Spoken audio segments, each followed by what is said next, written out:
बिस्मिल्लाहिर्रहमानिर्रहीम। अस्सलामुअलैकुम। Welcome back. तो अपनी इस वीडियो को स्टार्ट करने से पहले मैं चंद एक मुसलमान स्कॉलर्स या मेडिकल स्पेशलिस्ट उनका ज़िक्र करता चलूँ। उनमें सिर फहरिस्त है अर्राज़ी।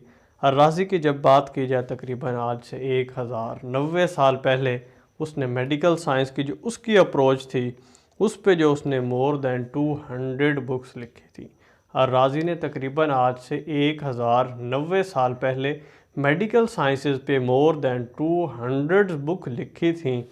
वो मोर दैन 200 बुक्स क्या है, बाद में यूरोप में और यूरोप के साथ साथ और बड़े जो डेवलप्ड कंट्रीज़ हैं उनकी यूनिवर्सिटीज़ में पार्ट ऑफ द सिलेबस रही हैं। और उस दौर में अर्राज़ी ने मीज़ल्स और स्मॉल पॉक्स पे काम किया था। ये उस वक्त की एक तकरीबन आज से 1090 साल पहले अर्राज़ी की जो मेडिकल अप्रोच है कहाँ तक है कि उसने उस दौर में मेडिकल साइंस पे फार्मेसी पे सर्जरी पे मोर दैन 200 बुक्स लिखी। और उस सेम दौर में उसने काम किया मीज़ल्स पे भी और स्मॉल पॉक्स पे भी। और इस अर्राज़ी के बाद अबू अली अल हसनैन बिन सीना या जिसे यूरोप में एविसीना के नाम से जाना जाता है, तकरीबन 1073 में, इसका भी दौर तकरीबन आज से लगभग 1000 साल पहले का है। और इसने एक बुक लिखी कैनन ऑफ द मेडिसिन। इसने जो book canon of the medicine लिखी, बाद में ये 1650 ईस्वी तक ये यूरोप के डिफरेंट मेडिकल यूनिवर्सिटीज़ में पार्ट्स ऑफ द सिलेबस रही है।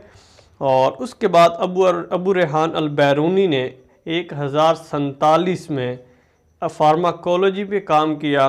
और उसके बाद अली बिन ईसा बगदादी और अम्मार अल मौसली ने बुक्स ऑफ ऑप्थेमोलॉजी लिखी। और ये जो books on ophthalmology Ali bin Isa Baghdadi और अम्मार अल मौसली ने लिखी थी, it had been the part of syllabus in Europe and the France. यानी इनकी जो किताब ऑप्थेमोलॉजी है ये यूरोप और फ्रांस में तकरीबन 18वीं सदी तक उनकी जो मेडिकल साइंसेस हैं, मेडिकल कॉलेजेस हैं, उनका सिलेबस रही हैं। और इसी तरह क्या था कि 1284 ईस्वी में अल मंसूर हॉस्पिटल, दमिश्क का अल मंसूर हॉस्पिटल उस वक्त का पूरी दुनिया के अजीम तरीन हस्पतालों में से था। और उस वक्त की जो मेडिकल साइंस में मुसलमानों की अप्रोच थी 1284 ईस्वी में या 13वीं सदी में, उस वक्त मुसलमानों ने ये मोबाइल हॉस्पिटल का भी कॉन्सेप्ट दिया। और उसी तरह अबू अल कासिम ज़ोहरावी और इब्न नफीस की भी मेडिकल साइंस में इनकी जो खिदमात हैं वो भी काबिल तहसीन हैं। ये हैं मुसलमानों के चंद एक मेडिकल साइंटिस्ट जो मेडिकल साइंसेज में एक्सपर्ट मुसलमान साइंसदान जिनके मैंने अभी नाम लिए। क्या हमारे पास अपनी जो कमिंग जनरेशन्स हैं, आने वाली नस्लें हैं, उनके लिए हमें फिर बताने के लिए यही नाम होंगे, या फिर हम खुद पे इस कोरोना ने पूरी दुनिया में एक लम्हा फ़िक्रिया और लम्हा फ़िक्रिया के साथ साथ एक फरासत भी दी है, एक हमें वक्त भी दिया है सोचने का, खुद को दोबारा से जगाने का, खुद को फिर कुछ नई राह पे लेके जाने का। और कोरोना की वजह से लॉकडाउन है, उस लॉकडाउन में क्या है कि हम लोग फ़ारिग तहसील के किसी काम काज से फ़ारिग होकर घर बैठ गए, डिजिटल मीडिया को यूज़ करते हैं, ठीक है, फेसबुक, व्हाट्सएप, इसके अलावा जो भी सोशल मीडिया हमारे पास अवेलेबल हैं उनको हम यूज़ करते हुए अपना टाइम पास तो कर रहे हैं। लेकिन एक शेर सुनाता चलूँ, अल्लामा इकबाल रहमतुल्लाह अलैह का है कि किताबें अपने आबा की जब देखता हूँ यूरोप में तो दिल होता है सी पारा। यानी वो जिक्र कर रहे हैं उन चंद एक किताबों का जिनको देख के कहते हैं कि मेरा दिल सी पारा होता है जब मैं उन्हें यूरोप में देखता हूँ। वो कौन सी किताबें हैं? मेरी नज़र में वही किताबें जो अभी मैंने अपने मुसलमान सिर्फ मेडिकल स्पेशलिस्ट का जिक्र किया, इसी तरह तो तमाम बाकी अदर हैं ब्रांचेस ऑफ द साइंसेज या other subjects of the sciences हैं, other fields of the sciences हैं, इसी तरह उनमें भी मुसलमानों ने उस दौर में काबिल तहसीन काम किया जो आज भी यूरोप में उस पर काम किया जा रहा है। और यूरोप की लाइब्रेरीज़ में उन पे किया गया काम और उनकी लिखी गई किताबें आज भी मौजूद हैं। लेकिन हम लोग उससे क्यों इतने दूर हैं? और मेरी ये वीडियो बहैसियत मुसलमान, बहैसियत पाकिस्तानी शहरी और बहैसियत एक एज स्टूडेंट है कि और एक लम्हे फ़िक्रिया में इस कोरोना में की वजह से, इस लॉकडाउन की सिचुएशन में पूरी वर्ल्ड में जो एक साइलेंस और साथ साथ एक आहो बकाह भी निकल रही है कि पूरी वर्ल्ड में, ख़ास तौर पे मुस्लिम कंट्रीज़ की अगर मैं बात करूं तो मुस्लिम कंट्रीज़ को इस दौर में, अगर मुसलमान उस दौर में आज से 1000 साल पहले मीज़ल्स और स्मॉल पॉक्स पे काम कर चुके थे, उनकी लिखी गई किताबें आज यूरोप ने उठाई हैं, तो क्या हमें बहैसियत मुसलमान ये नहीं सोचना चाहिए कि इस वक्त जो मेडिकल एमरजेंसी पूरी वर्ल्ड में नाफिज है, इसके लिए हमारी नज़रें क्यों यूरोप के अंदर मौजूद जो स्पेशलिस्ट हैं उनकी तरफ हैं, या चाइना में मौजूद जो स्पेशलिस्ट हैं उनकी तरफ हैं। आज भी अगर हमें कोई वैक्सीन आ रही हैं, कोई डोनेशन आती हैं, कुछ भी आता है, वो कहाँ से, वो बाहर से आ रहा है, बाहर से फंडिंग्स आ रही हैं, बाहर से एड्स आ रही हैं। क्या हमें बहैसियत मुसलमान इस चीज़ को तसव्वुर नहीं करना चाहिए? अगर हम उस दौर में आज से 1000 साल पहले मेडिकल में इतने एडवांस थे, लेकिन आज 1000 साल बाद जब पूरी वर्ल्ड एडवांस हो चुकी है, हम क्यों पीछे जा चुके हैं?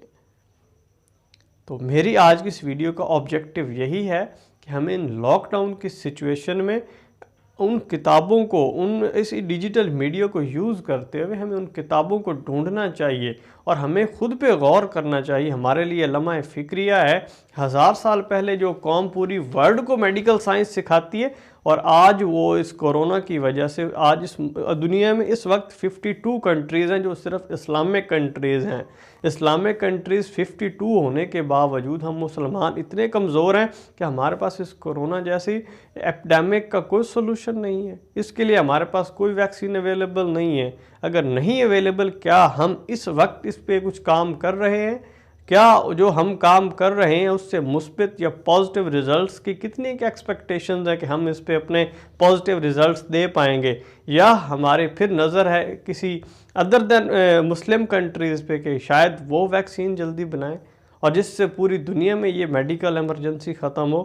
तो खुदारा बहैसियत मुसलमान, बहैसियत पाकिस्तानी और बहैसियत पूरी मुस्लिम उम्मा और ख़ास तौर पे मुस्लिम उम्मा के नौजवान, उनसे मेरा ये मैसेज, उनके लिए ये मेरा मैसेज है कि आप लोग कम से कम इस मेडिकल एमरजेंसी जब ये अल्लाह करे बहुत जल्दी ख़त्म हो, तो आप लोगों के माइंड में टारगेट्स होना चाहिए कि हम मुसलमानों ने अगर 1000 साल पहले इतनी तरक्की किया कि हमने मेडिकल साइंस दुनिया को सिखाई है, और मेडिकल साइंस नहीं बल्कि तमाम जो fields and subjects of the sciences हैं मुसलमानों ने पूरी दुनिया को सिखाए हैं, तो क्या हम फिर ख़ुद को इतना तैयार नहीं कर सकते इस एडवांस एज में कि हम फिर मुसलमान बहैसियत कौम पूरी वर्ल्ड को लीड करें?